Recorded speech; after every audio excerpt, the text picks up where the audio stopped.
皆さんこんにちは、ゆるりけ女です。私は外資系化学メーカーでリケ女として働く社会人3年目27歳です。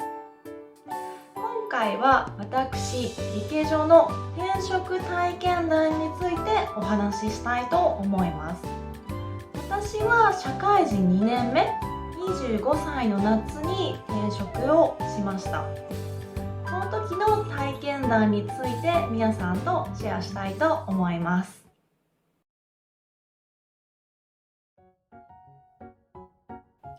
まず転職の目的を明確にしておきたいと思います。転職の目的はこの3つのどれかに当てはまることが多いと思います。1つ目は年収、2つ目は人間関係、3つ目は業務内容。このどれかに転職したい理由っていうのは含まれていることが多いと思います。私は2番目の人間関係でした。よく転職活動をするときには何を変えたいのか軸を持って活動しろっていうふうに言われます。私は人間関係がもちろん一番の変えたいことではあったんですけれども、年収も別に譲りたくないし、業務内容、やりがいのある仕事もやりたいって思ってました。欲張りなので。なので、人間関係を改善したいっていうことを念頭に置きつつも、年収、業務内容もしっかりと吟味して選んでいきました。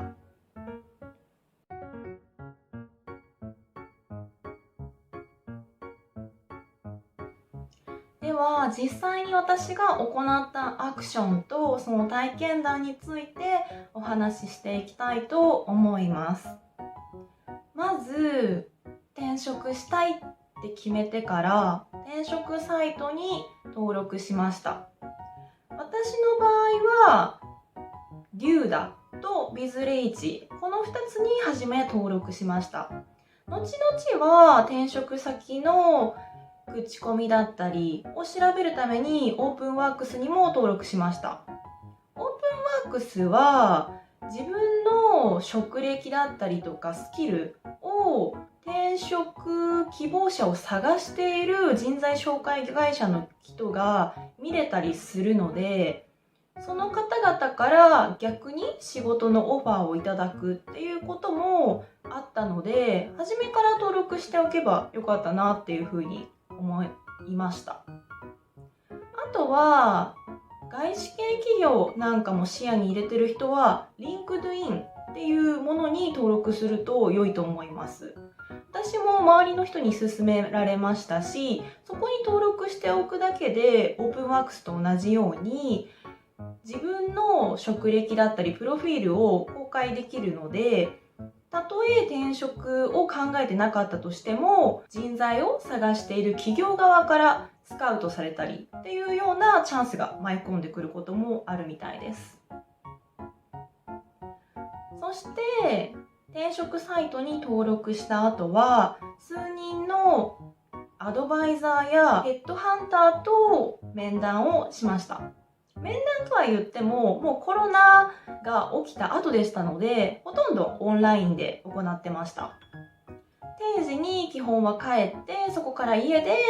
ネットにつないでオンライン面談っていうことを何回かしていました。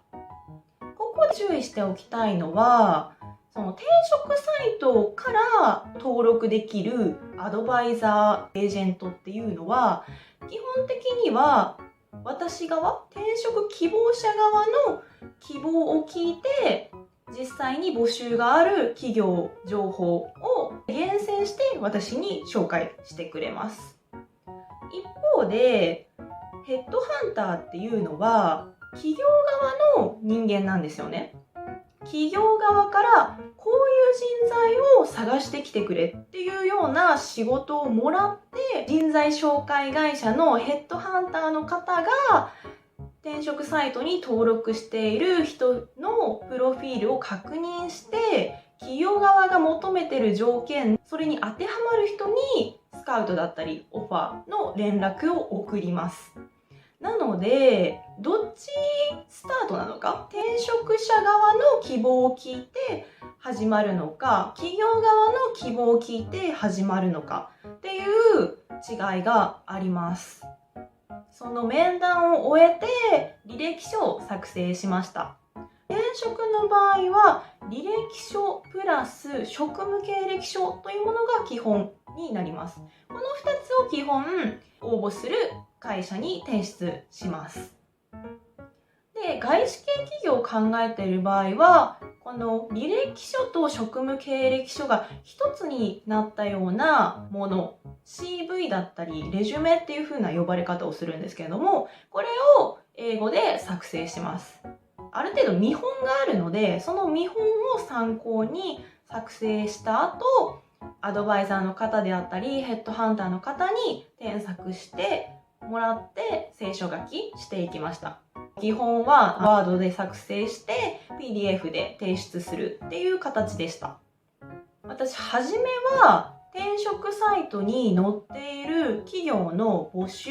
を見て興味のある企業にエントリーしていきました。これは学生の頃の就職活動と同じでした。いくつか企業に応募したんですけれども、大手企業はほとんどその書類の段階で落ちました。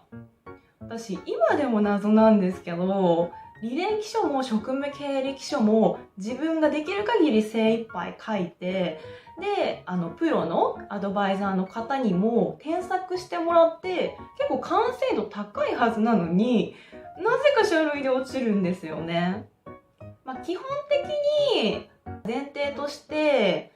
理解しておいてほしいのは、今勤めてる会社ポジションと同程度の企業に受かりやすいということです。その時私は中小企業で研究開発職をしていました。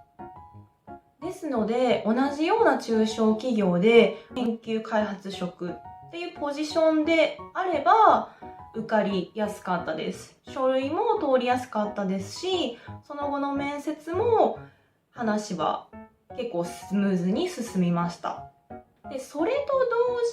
同時にビズリーチに登録していたので、ヘッドハンターからオファーをいくつかいただきました。このヘッドハンターを使っている企業っていうのは結構規模が大きい会社が多いんですよ。